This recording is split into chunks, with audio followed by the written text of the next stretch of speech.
All right, y'all. Money out of? Pocket. Money in your? Pocket. Medicare for?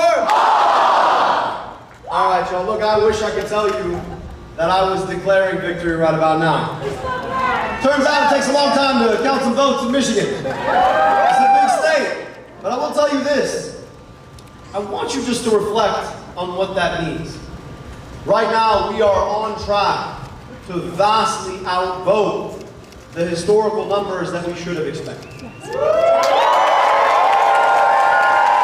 that tells you about the kind of movement that we were able to inspire. A movement that kicked off 15 months ago, traveling this state up and down, spending time in churches in Detroit and living rooms in Lansing, VFW halls in Escanaba, backyards in Grand Rapids, sometimes in rooms of 2 or 3, sometimes in rooms of 2,000 or 3,000. And across that movement that we built, there was an inspiration in the idea that we could take our government back. Government of the people, by the people, and for the people, instead of government of the corporations, by the special interests.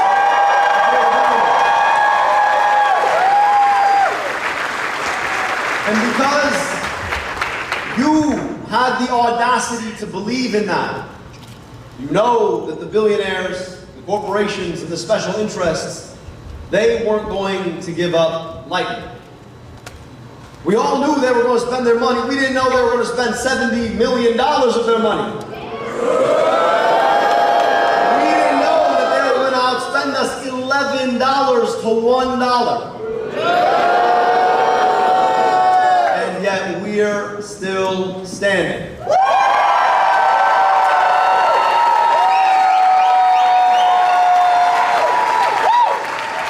want to tell us that here in Michigan, we're a purple state. That somehow everybody walks around wondering, I wonder where I stand on the left-right spectrum. When really, up and down the state, what you hear is, I wonder how I can afford my rent. I wonder how I can afford my groceries. I don't know what'll happen if I get sick because I can't afford my deductible. We are not a purple state. We are a state in need of a movement to take our politics back. And despite their spending, despite their lies told in ad after ad after ad after ad on TV, we're walking into the rest of this evening with a 3-point lead.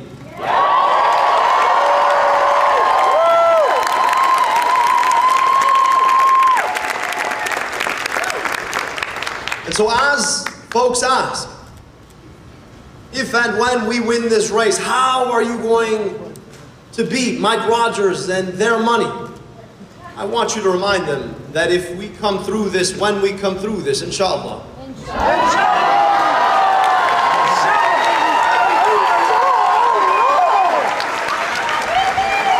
that we'll have taken $70 million on the chin and kept fighting back. Yeah, baby.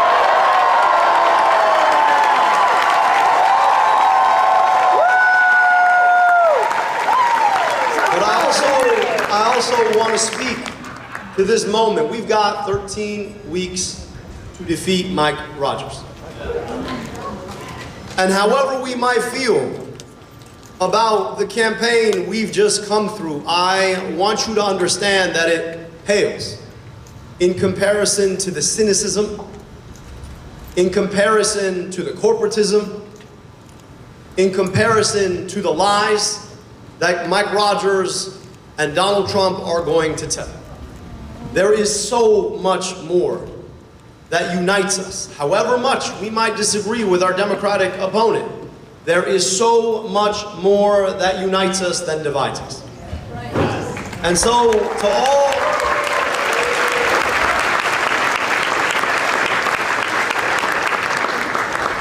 to all of our supporters here tonight, watching on TV, tomorrow we begin to mend fences.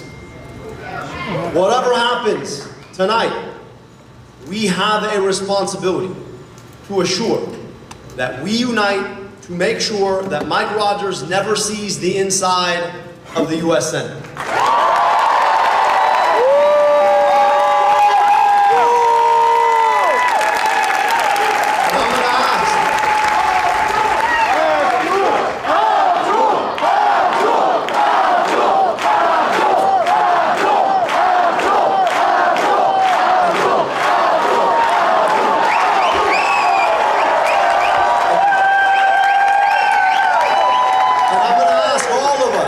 As we think about where we go from here, always magnanimity in victory. So if your instinct is to be like, I told you, nope. Let's come together to build a movement that's even bigger, that's even stronger, that's even more powerful, that reaches into the very depths of this state, that reminds us the best of who we are and who we can be. That is the commitment I want all of us to be making as we leave here tonight. And so, Mike, and I know you're listening, Mike, we are coming for you.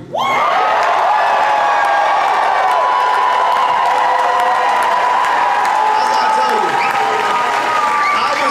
I was in med school while Mike Rogers was in Congress. This is a guy who's never seen a check from a pharmaceutical lobbyist he didn't want to cash.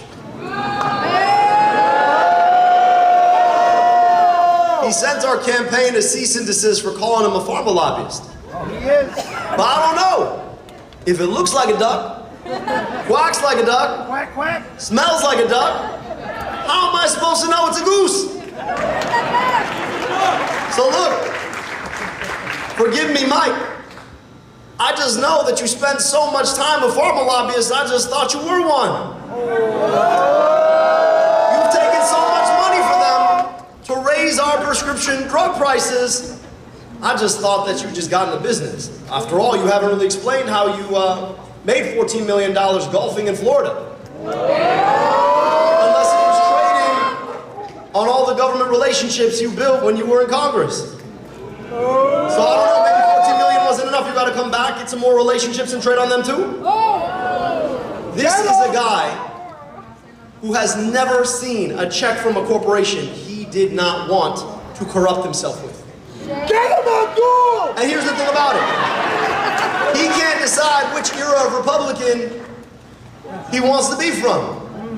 On the one hand, he was from the neocon era that had us fighting unnecessary wars in Iraq, swore up and down he could never support Donald Trump, then went to Mar-a-Lago when he decided to run for Senate the first time, and licked all the boots until he finally got that Trump endorsement. So he's both the worst of the neocon era and the worst of the MAGA era, and I just think that's the worst of all. Because at least you should know who you are.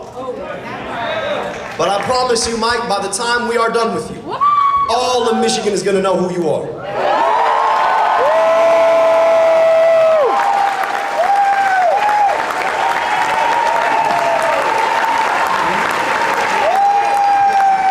You are a corporate sellout who's not a pharma lobbyist, but really, really might want to be one someday. Who voted to raise our prescription drug prices, who supported wars we don't need to fight, who tried to shut down our bridges, who wants to stand in the way of our unions, who should never see the inside of the U.S. Senate.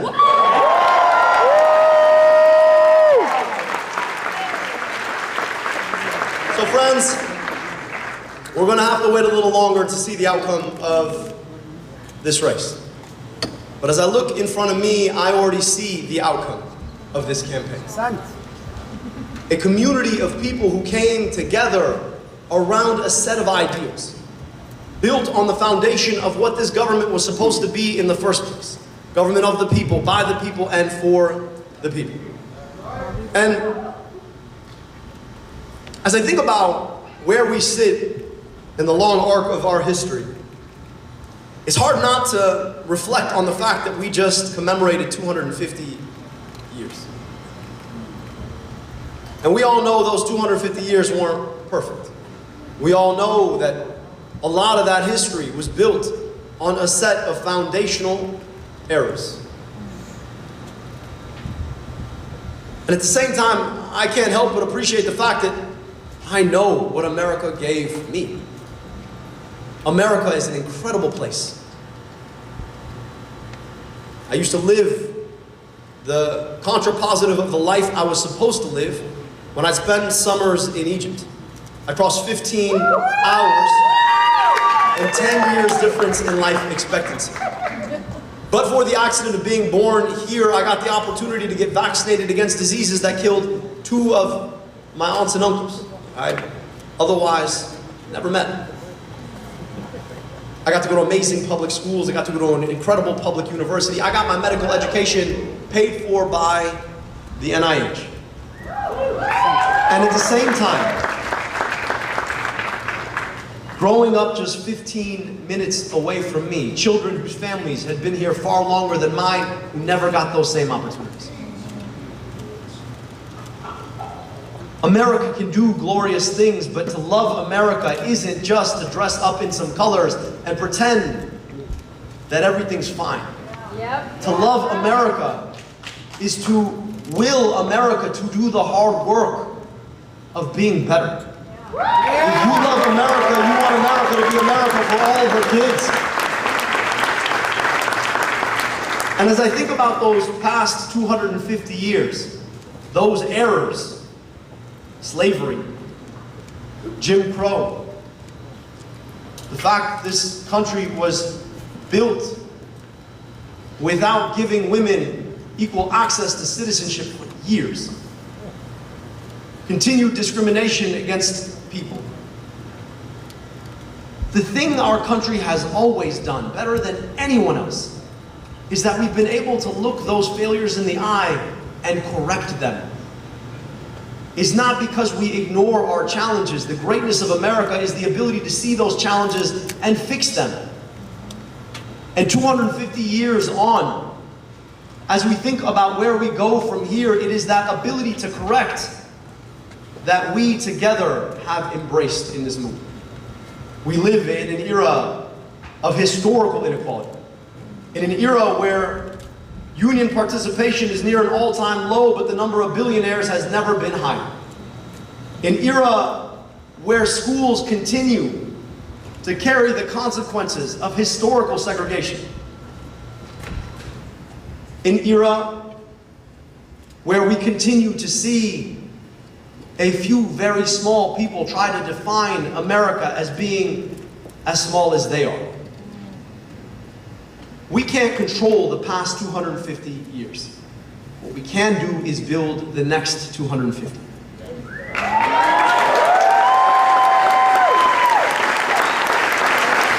And to do that, it's going to mean movements like this one, of the people, by the people, and for the people, with a distinct purpose of taking on the challenges that we face. Those movements have never been more important than they are right now. I look in front of me and I see all kinds of colors, all kinds of stories coming together around the idea that we can have nice things, we just can't do it alone. That to have them, we're going to need to reach across the divides they tell us we can't breach. Divides of race, of faith, of geography, of sexual orientation, gender identity, to build together what we want to hand off to our kids and our grandkids.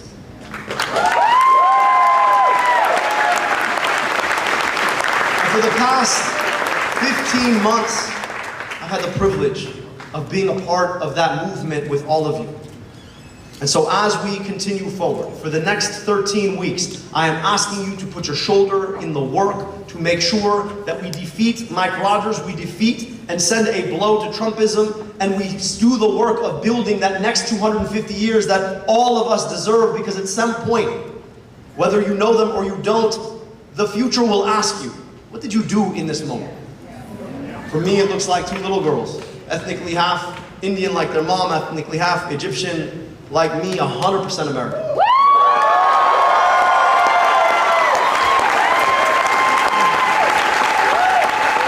I want to tell them, when they ask, that I got to work with so many incredible people who believed in the best of America, so that we could hand it off to them and all of their kids and grandkids.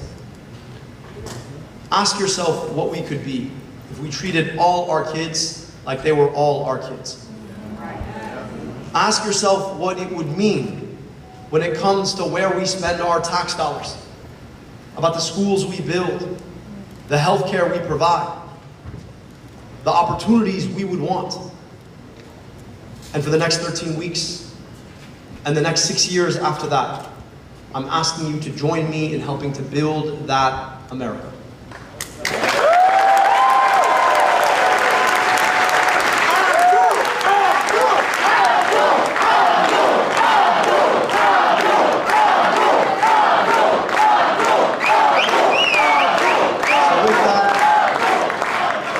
We should know who the victor will be tomorrow. And the work starts anew. And so for one last time for this primary, money out of? Money in your? Money cared for? Let's go win. Thank you so much.